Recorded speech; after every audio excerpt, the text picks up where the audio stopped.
243, 243, émission proposée par la radio du Congo, par Jérémy le boss.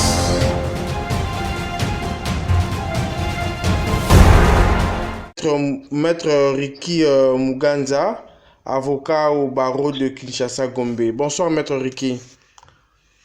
Bonsoir, Monsieur Jérémy. Bien, Maître, nous sommes très heureux de vous recevoir aujourd'hui. C'est votre première participation. Les auditeurs et les auditrices qui sont branchés et connectés sur la radio du Congo aimeraient savoir qui est Maître Ricky Muganza. En un mot, on peut vous décrire comment? Je suis Maître Muganza, comme vous venez de le dire. Ouais. Avocat de Kinshasa-Gombe. Présentement, j'ai un cabinet de Maître Milo et actuellement au même barreau, membre du Conseil de l'ordre. Vous êtes avocat au barreau de Kinshasa-Gombe. Alors, Maître Ricky, de nos jours, nous sommes entre deux poids deux mesures concernant la justice congolaise. En étant maître avocat, vous pensez que cette justice-là, elle est équitable ou inéquitable? En principe, tel que nous le savons, le système de droit, et l'état de droit, la justice doit être équilibrée. Ne doit pas être à deux poids deux mesures. Non. La justice doit être indépendante, d'abord du pouvoir exécutif, ainsi que du pouvoir législatif. Étant donné qu'en tant qu'État de droit, il y a trois pouvoirs. Et la justice doit être favorable à tout le monde. Tout le monde doit être sur le même pied d'égalité, quand bien même la loi elle-même a déjà prévu certains privilèges, entre autres les immunités et les privilèges de juridiction. Mais cela n'exclut nullement que la justice soit équilibrée vis-à-vis de tout le monde. Je pense qu'en tant qu'État de droit aujourd'hui qui est en train de se concrétiser dans la pratique, tout le monde doit faire aujourd'hui le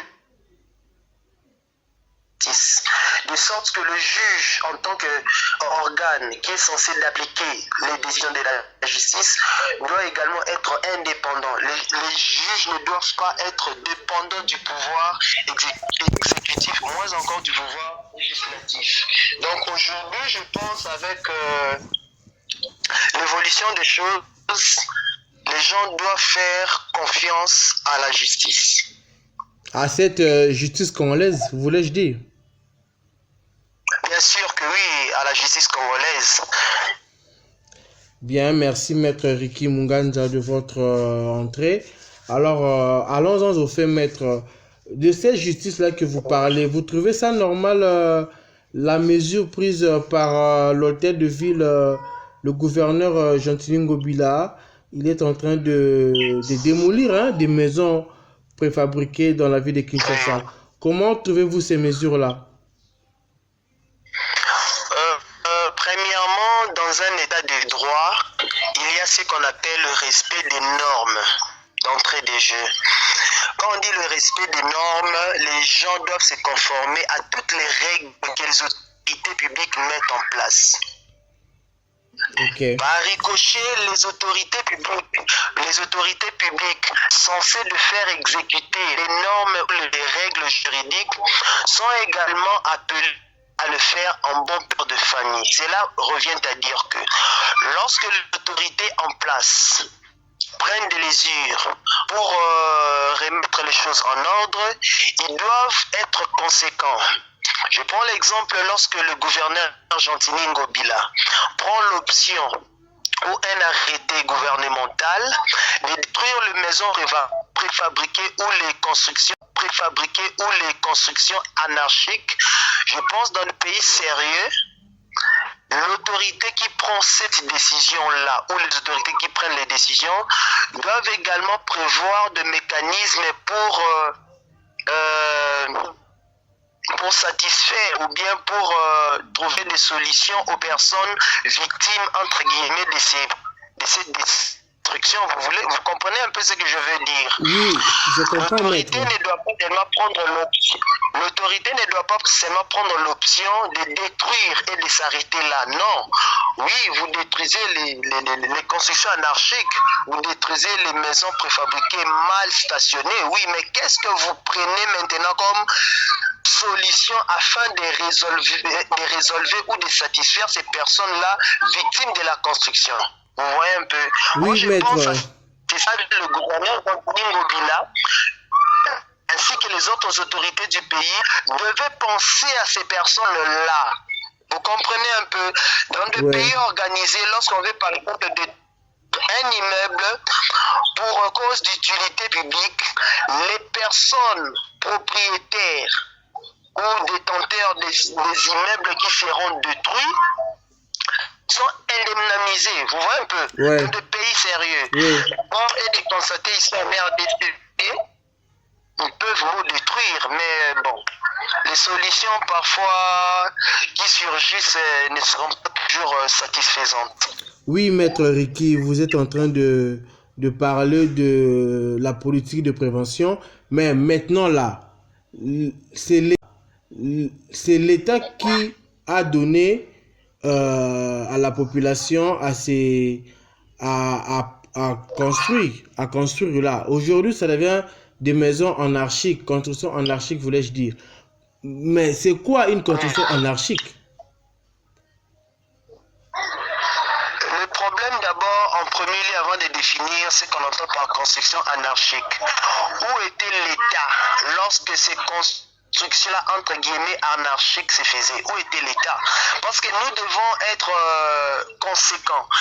L'État, c'est une fiction. L'État, c'est une personne morale. L'État, c'est toute une organisation. L'État doit être un État responsable. Vous voyez un peu? Oui, l'État ne doit pas attendre quand les gens vont construire et venir détruire après. Non.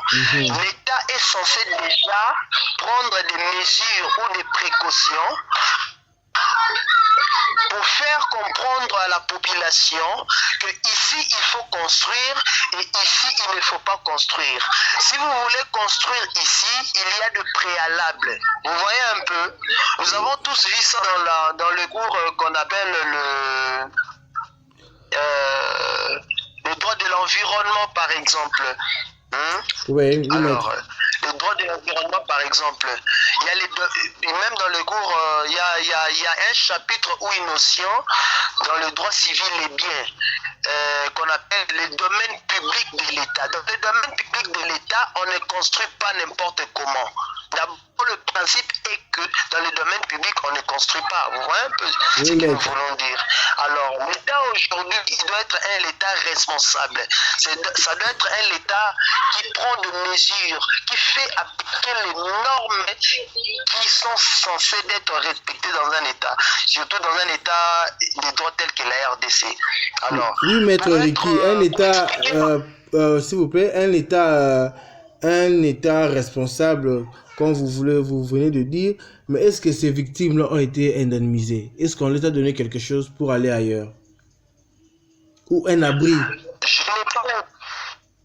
Je n'ai pas l'information si ces victimes ont été... Je n'ai pas cette information. Mais si je dois me référer à certaines destructions qui ont précédé celle-ci, oui, les personnes ou les victimes des destructions de constructions anarchiques n'ont jamais fait l'objet d'indemnisation. Je même amené à couper. Notre État prend l'option de poser les jalons sans pour autant de se rendre à l'évidence des conséquences qui peuvent surgir. Vous voyez un peu? Donc aujourd'hui, l'État congolais, à travers ses autorités, à travers ses animateurs, est appelé, qu'il prend des décisions pour détruire par exemple les constructions anarchiques. Il doit au préalable avoir des précautions pour ces personnes-là. Vous voyez un peu? Je vois, maître. Donc, on peut résumer pour dire que on a un gouvernement ou un régime qui n'est pas efficace. je ne dirais pas totalement que c'est un gouvernement qui n'est pas efficace. C'est un gouvernement qui est très fort en promesses, mais dans la pratique, il y a encore de quoi. Il y a encore des choses que ce gouvernement est censé faire évoluer à grande vitesse. Et surtout, nous avons eu à nager dans des périodes où, vous voyez, l'État ne doit pas être fort dans des promesses. Là, vous parlez du président de la République, Félix Tshilombo. Il a promis des choses qu'il n'a pas réalisées jusqu'à présent. Bon, je ne dirais pas le président de la République seul, étant donné que la Constitution dit c'est le gouvernement qui conduit ou qui définit la politique de la nation. Et quand nous parlons du gouvernement, il y a un premier ministre qui est le chef du gouvernement. Vous comprenez un peu? Yeah. Et fort est de constater, malheureusement chez nous ici, la Constitution dit et le président de la République et le premier ministre, les deux sont les deux têtes du pouvoir exécutif. Un premier ministre sérieux n'est pas appelé à appliquer la vision du chef de l'État. Je mets tout juriste en défi. Un premier ministre sérieux qui a l'habitude de lire la Constitution. Parce que d'abord, notre Constitution contient 229 articles. Combien de membres du gouvernement ont déjà lu les 229 articles de la Constitution? Ça, c'est un problème. Je ferme la parenthèse. Donc le gouvernement, justement, par le premier ministre, est censé appliquer ce que la Constitution dit. Pas seulement la vision du chef. Le président public a la bonne foi de faire évoluer les choses, de faire changer les choses dans ce pays. Oui, ça c'est bien bon. Et que fait son gouvernement? Que fait son gouvernement? Est-ce qu'il faut appliquer le chef de l'État? Bien que cette vision-là, entre guillemets, n'a pas encore produit ses effets dans la pratique, c'est toujours des promesses qui surgissent, des promesses. Là, on nous a fait entendre que la RDC, d'ici 5 ans, 10 ans, ça sera l'Allemagne de l'Afrique. Bon, jusque-là, on n'a même pas encore vu le signe de l'Allemagne de l'Afrique. Hein. Là, c'est donc, aujourd'hui, le... on pour dire que... Oui, maître. Pour dire que... Oui, maître. Même les autorités aujourd'hui qui prennent l'option de détruire les maisons préfabriquées. Oui. Ou mal stationnées ou mal installées, ou de détruire les constructions anarchiques, doivent le faire en bon père de famille. On dit celui qui aime bien châtie bien. Donc si vous étiez président, maître, si vous étiez président de la RDC, que feriez-vous en ce moment où la population qui vous a élu est maintenant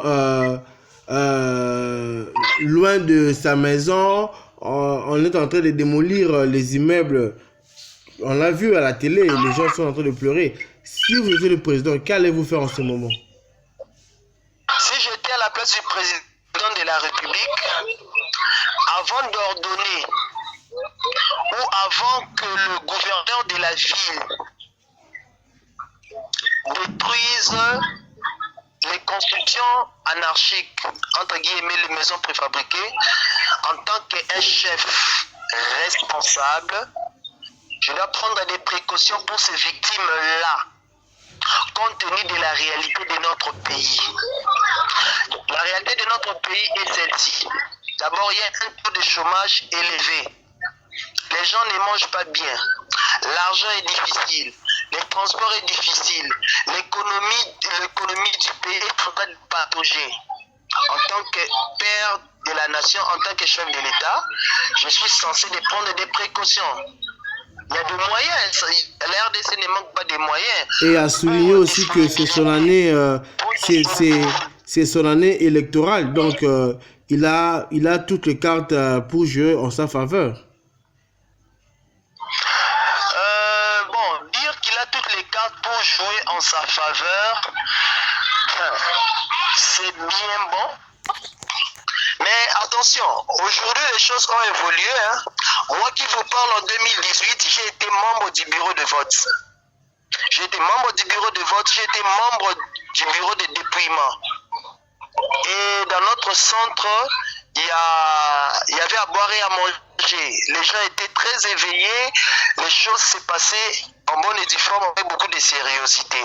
C'est pour autant dire qu'aujourd'hui, tout le monde s'est réveillé avec ce qui se passe pendant les élections en RDC. Il y a même la communauté internationale qui envoie sa délégation, qui envoie ses délégués pour surveiller ce qui va se passer pendant les élections. Alors, s'il a toutes les cartes, je ne dis pas qu'il a toutes les cartes, mais si par impossible, entre guillemets, il a toutes les cartes, les choses, permettez-moi de vous dire que les choses ont évolué et surtout à grande vitesse. Ça sera qu'il prend des décisions pour détruire par exemple les constructions anarchiques. Il doit au préalable avoir des précautions pour ces personnes-là. Vous voyez un peu? Je vois, maître. Donc, on peut résumer pour dire que on a un gouvernement ou un régime qui n'est pas efficace.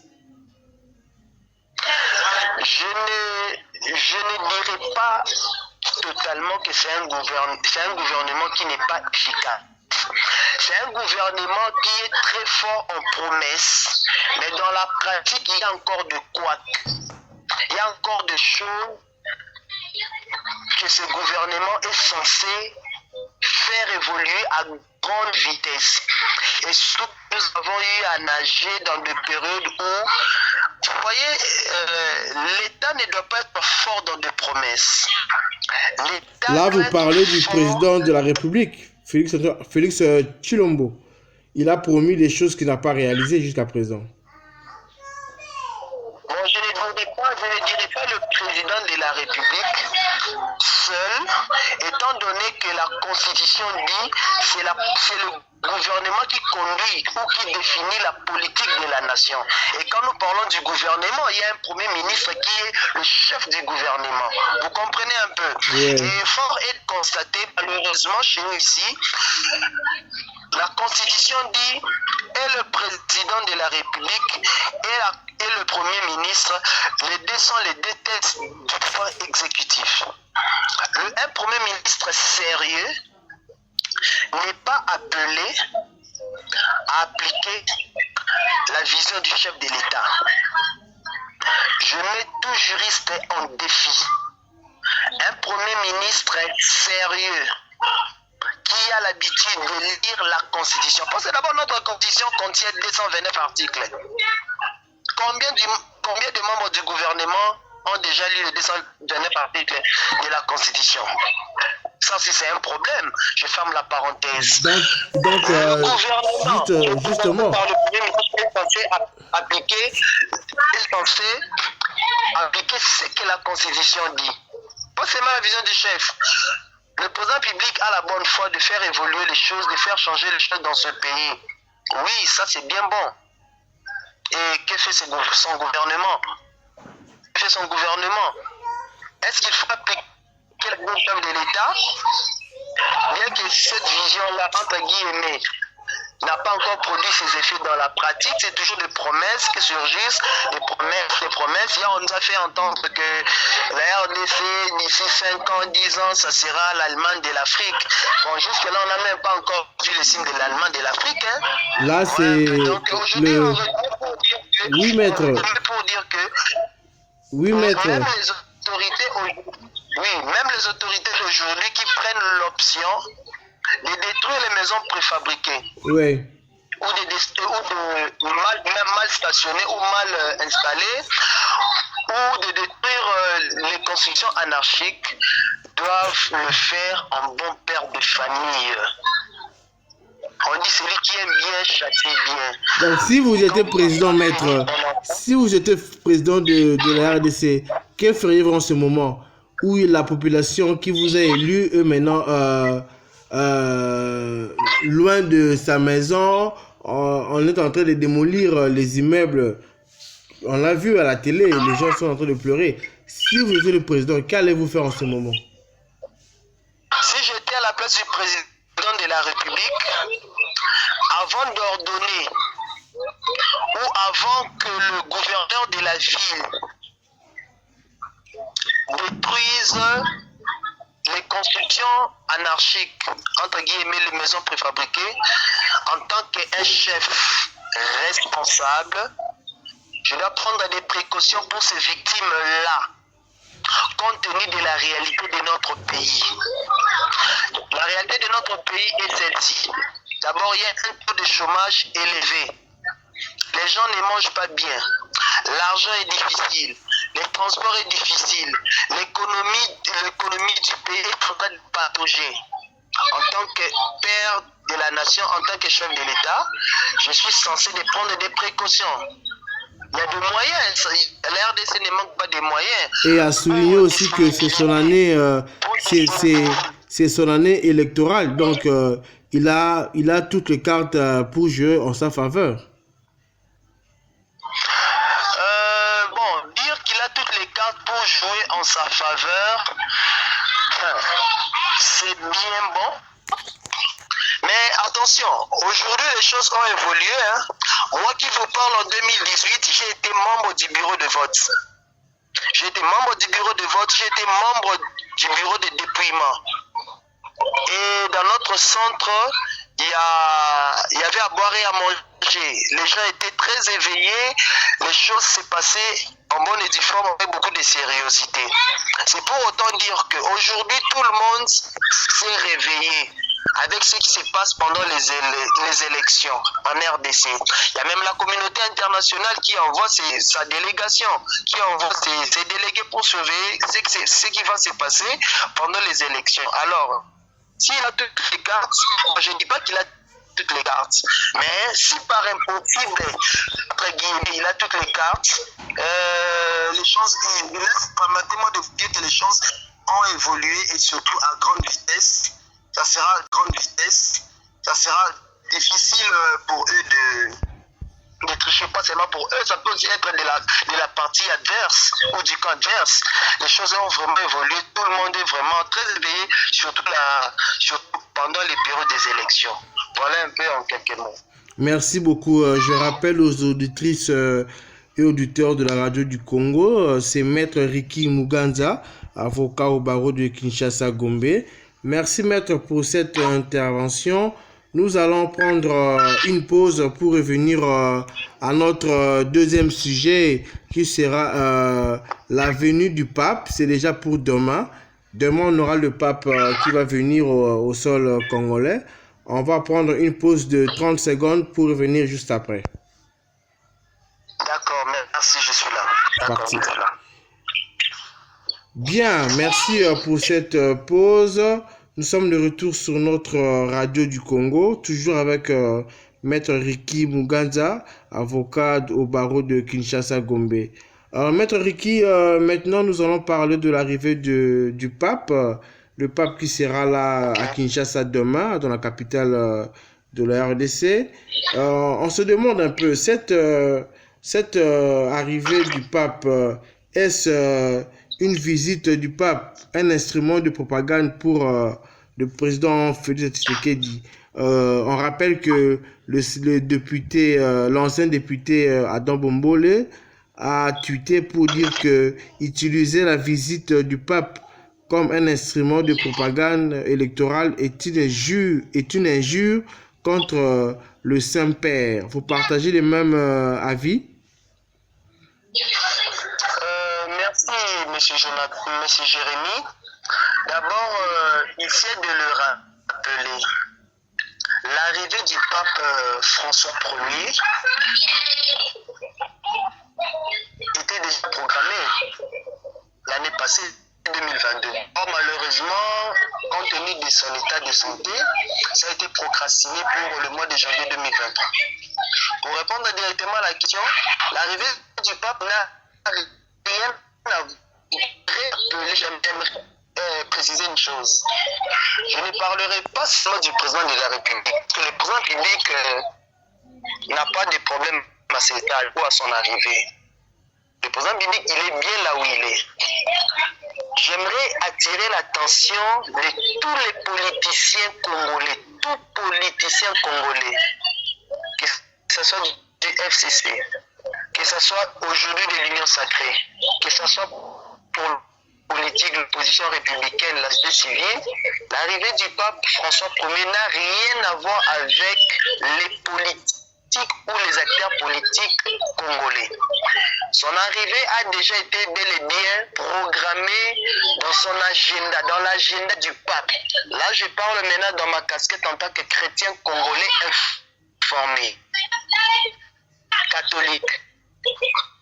Le du pape a déjà été prévu dans son agenda, dans son calendrier qu'il devait venir en RDC pour plusieurs raisons que personne ignore. Je peux citer la première raison.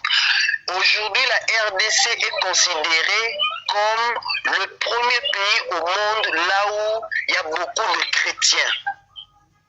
Là où il y a beaucoup de chrétiens. La RDC aujourd'hui est considérée comme étant le pays là où il y a beaucoup de religions. Troisième, RDC aujourd'hui est considéré comme étant un État là où il y a beaucoup de chrétiens baptisés. Quand je parle de chrétiens, je fais beaucoup plus allusion aux chrétiens catholiques.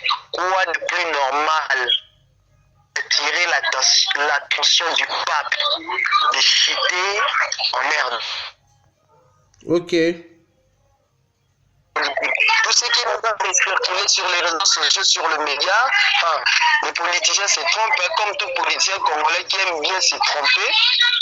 Heureusement, le cardinal, archevêque de Kinshasa, le cardinal Fridolin Ambongo, l'a rappelé sur les médias sociaux. Je pense que la vidéo même a circulé pour dire que non, si les politiques pensent que le pape est en train d'arriver pour eux ou pour le régime en place, en tout cas, ils se trompent. Le pape avait bel et bien déjà pris sa région en RDC pour les raisons que je viens de vous expliquer. Oui, Maître Ricky, mais nous avons, on a vu les sorties médiatiques de plusieurs membres du président. On a vu le prof Mbata qui dit que si les papes venaient à Kinshasa, la personne qui va serrer la main du pape en premier, ça sera le président Félix, pour dire que c'est Félix qui va en profiter de cette venue et ça sera sa réélection. Que pensez-vous de cette argumentation du professeur Mbata? Merci encore une fois, M. Jérémy, pour la question. Elle est vraiment pertinente et importante. Là, j'aimerais répondre directement au professeur Mbata, que je respecte beaucoup.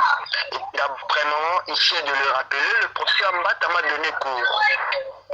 Il m'a donné le cours de droit constitutionnel en deuxième année de graduat B à l'université de Kinshasa. J'ai beaucoup d'estime pour le professeur Mbata. Et déjà sur le plan normal, dans la réalité des choses, d'abord, le pape, il est considéré comme étant le président de la République du monde. Parce que le Vatican, sur le plan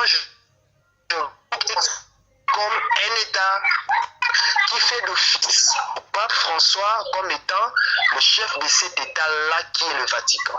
Et sur le plan mondial, le pape a de la valeur sur le président des républiques des États. C'est tout à fait normal. L'autre quitte le Vatican et arrive dans un autre État, qu'il soit accueilli sur le plan international, qu'il soit accueilli par le chef de l'État ou par le président des républiques de l'État qui l'accueille. C'est tout à fait normal et logique. Donc c'est tout à fait logique. Donc il ne vient pas sous l'invitation du Félix Tshisekedi, il vient par rapport à son carnet d'adresse. Exactement. Le pape François Ier, compte tenu de son carnet d'adresse, ce n'est pas sur invitation du président de la République. On ne vous trompe pas, parce que c'est ce qui est en train d'être circulé sur les réseaux sociaux. Le pape avait déjà prévu son arrivée ces des assez, vous voyez un peu. Donc ça n'a rien à voir avec les politiques. Même ce qui est d'ailleurs normal, c'est le président Béni qui va l'accueillir, qui va peut-être lui serrer la main en premier. Mais cela ne veut pas pour autant dire que c'est sur un chef d'État qu'il est en train d'arriver. Ça n'a rien à voir même avec la campagne électorale du président public en place, que je respecte également beaucoup. Donc, si on vous suit bien, cette venue va bénéficier à tout chrétien, à tout croyant catholique aussi. Ça n'a rien à voir avec la politique. Effectivement, l'arrivée du pape va profiter de tout chrétien, particulièrement aux catholiques. Il faut appeler les chats par son nom.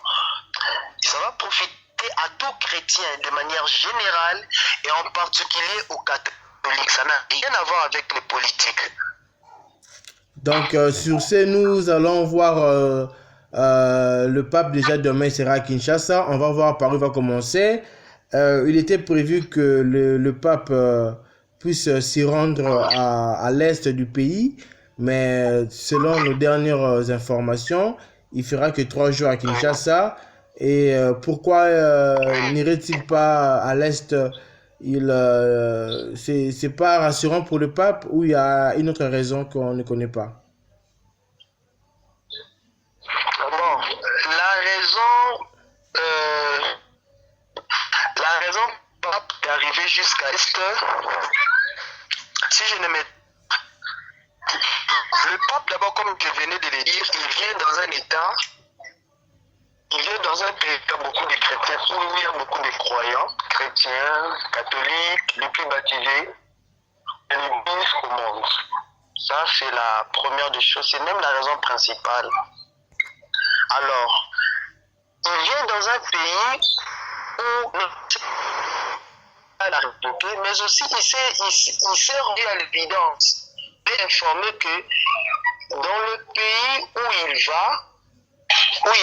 va chuter, il y a un point où ça ne va pas. Okay. Comme un qui arrive à la maison, c'est comme un père qui est arrivé à la maison, la maman lui apprend que tout le monde a mangé, mais sauf le cadet ou l'aîné qui n'a pas mangé. D'ailleurs, il est dans sa chambre, il est isolé. Est-ce que le père ne va pas s'intéresser à celui-là qui n'a pas mangé, qui n'est pas satisfait de tout le monde? C'est pour autant dire que pour un père responsable, ça va attirer son attention et il va vouloir s'intéresser, il va certainement poser des questions ou approcher l'enfant ou appeler l'enfant pour lui poser des questions. Toi, pourquoi ça ne va pas comme les autres? Étant donné que vous êtes tous enfants, c'est pour dire en d'autres termes, la RDC, ce n'est pas seulement Kinshasa où le pape va vivre. C'est aussi les autres provinces.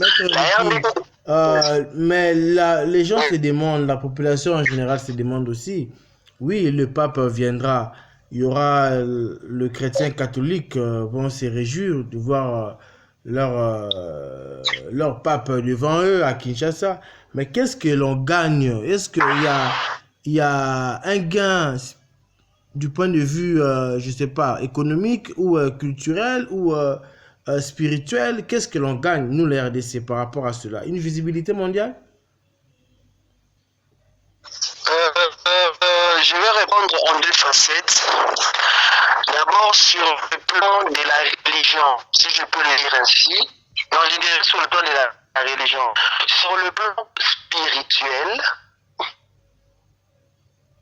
spirituel, c'est bénéfique pour le peuple qui accueille le pape dans son état. C'est bénéfique. Il y a de la bénédiction qui se suivent un peu. Parce que les religions, nous sommes sans ignorer que le pape est le représentant légal de Jésus-Christ sur la terre. Le pape est le représentant légal de Jésus-Christ sur la terre. Comme un envoyé de Dieu, un envoyé de Jésus qui est venu chez vous.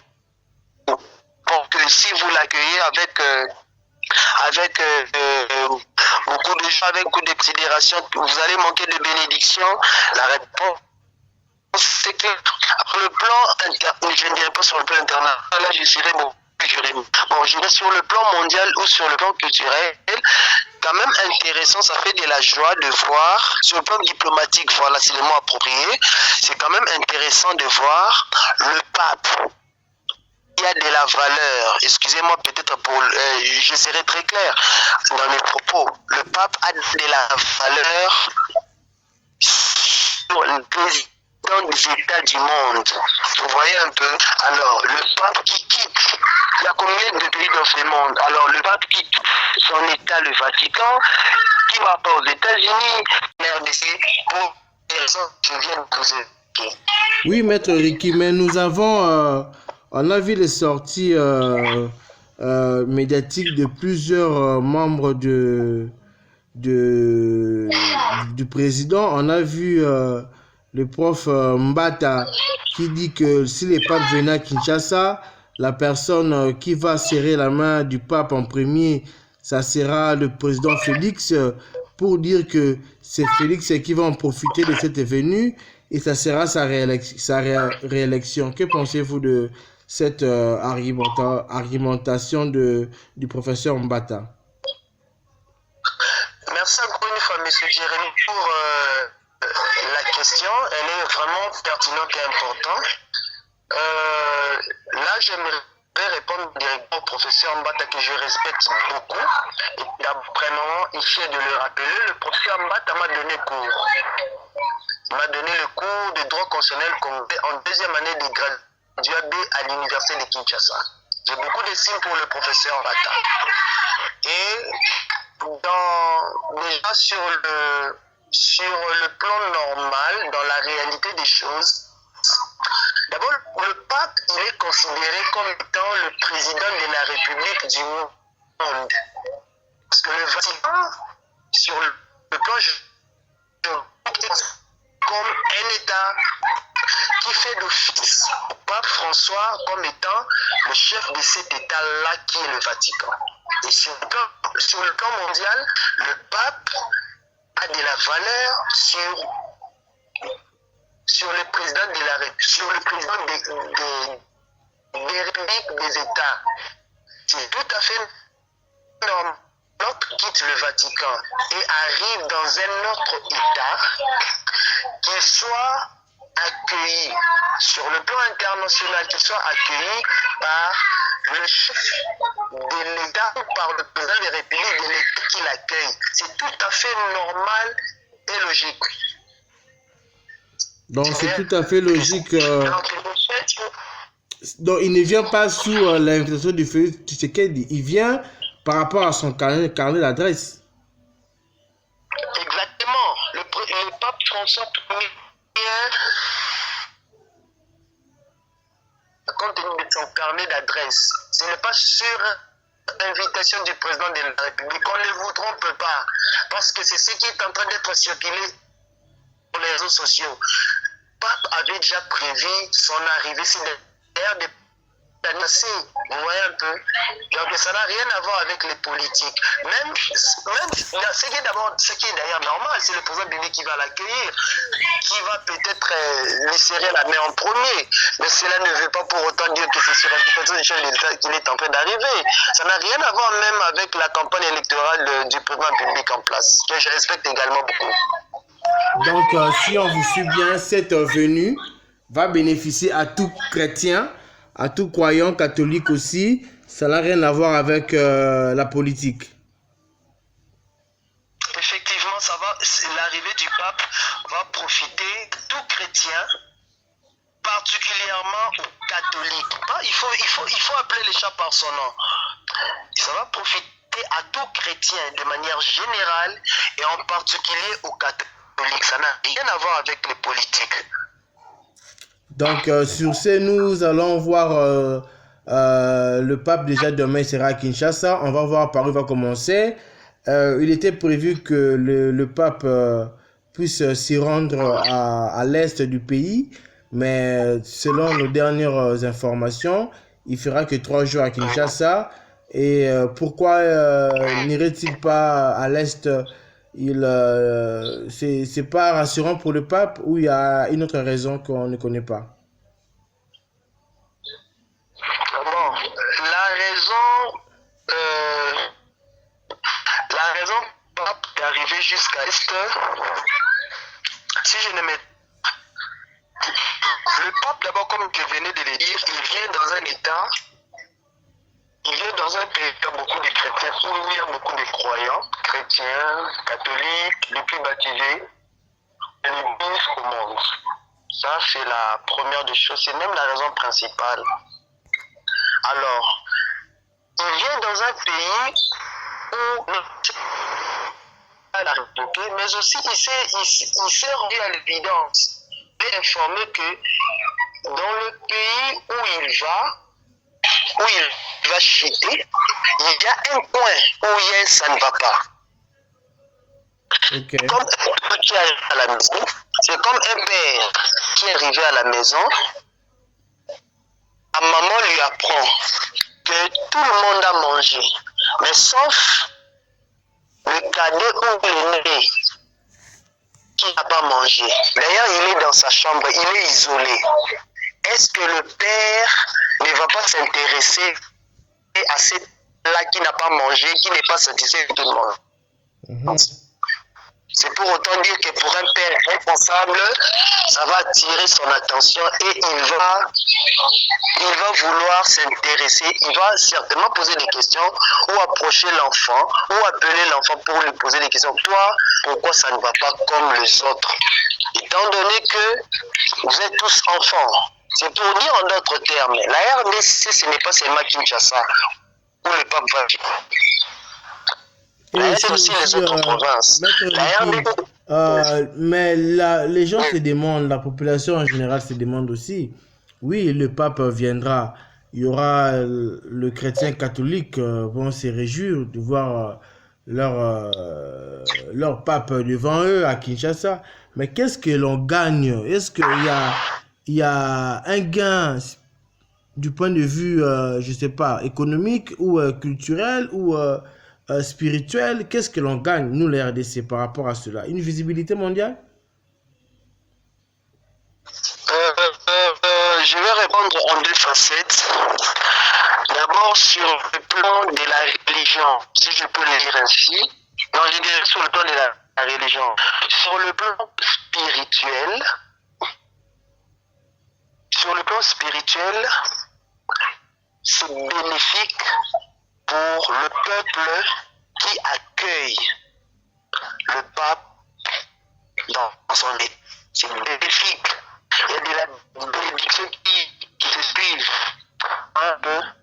Parce que la religion, nous sommes sans ignorer que le pape est le représentant légal de Jésus-Christ sur la terre. Le pape est le représentant légal de Jésus-Christ sur la terre. Comme un envoyé de Dieu, un envoyé de Jésus qui est venu chez vous. Pour que si vous l'accueillez avec beaucoup de gens, avec beaucoup de considération, vous allez manquer de bénédiction. La réponse, c'est que sur le plan, je ne dirais pas sur le plan international, là je dirais sur le plan mondial ou sur le plan culturel, quand même intéressant, ça fait de la joie de voir, sur le plan diplomatique, voilà, c'est le mot approprié, c'est quand même intéressant de voir le pape. Il y a de la valeur, excusez-moi peut-être je serai très clair dans mes propos, le pape a de la valeur sur le président des États du monde. Vous voyez un peu? Alors, le pape qui quitte, il y a combien de pays dans ce monde? Alors, le pape quitte son État, le Vatican, qui va pas aux États-Unis, qui refuse par exemple d'aller pour ce mois de janvier jusqu'au 3 février, se rendre au Canada ou en Angleterre, mais il choisit votre État sur le plan du diplôme. Ça joue beaucoup. Ça joue beaucoup. Et en ce stade, je fais même le président de la République, Félix, d'avoir organisé l'accueil du pape. L'accueil du pape, parce que vous êtes sans ignorer qu'il y a des travaux qui s'effectuent. Je pense que ça doit prendre fin ce soir, parce que déjà le pape doit être là à l'aéroport l'aéroport Ndolo. Il y a des travaux qui se sont effectués. Il y a l'argent qui a été décaissé. Justement, donc sur le plan diplomatique, ça joue beaucoup et c'est quelque chose de très bien qu'on ne peut qu'encourager. Merci beaucoup, Maître Ricky. Nous sommes très heureux de votre première participation avec succès. Par rapport à cette venue-là, on a aussi appris que le podium papal a été écroulé. Vous avez de sources sûres par rapport à cette information-là? Oui, ce qui est vrai, ce qui est vrai, le podium qui est installé au stade a été écroulé, ça c'est vrai.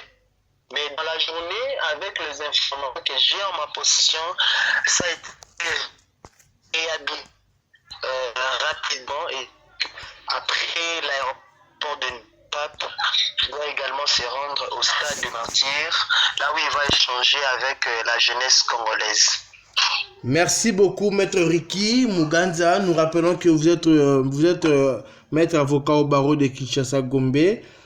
Chers auditrices et auditeurs, c'était votre humble serviteur Jérémy Mpia.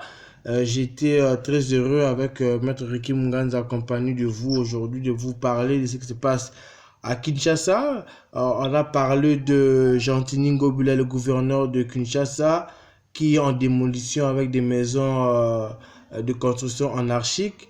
Et puis, on a parlé de la venue du pape qui va être déjà à Kinshasa demain, sur le sol congolais.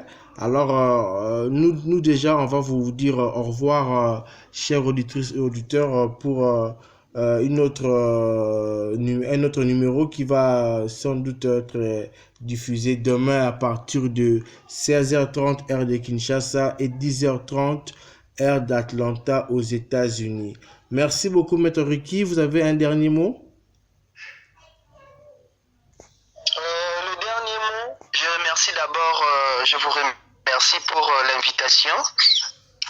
Et j'aimerais seulement attirer l'attention de tous les chrétiens de la RDC en général, en particulier les chrétiens catholiques, que nous puissions tous être là demain en ce qui concerne l'arrivée du pape, d'être là demain à l'aéroport de Ndolo pour accueillir le pape.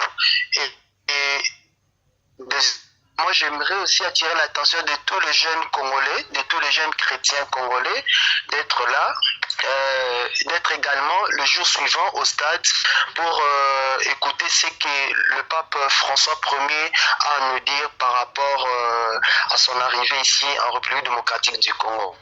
Merci beaucoup, Maître Ricky Muganza, avocat au barreau de Kinshasa Gombe. Votre cabinet se trouve où, Maître? Pour ceux qui veulent vous recontacter, un numéro de téléphone? Bon, je vais faire donner directement le numéro de téléphone. Okay. À la place de donner l'adresse. Voilà, le numéro de téléphone est le 081 62 76 109. 081 62 76 109. Merci beaucoup, Maître Ricky. À la prochaine.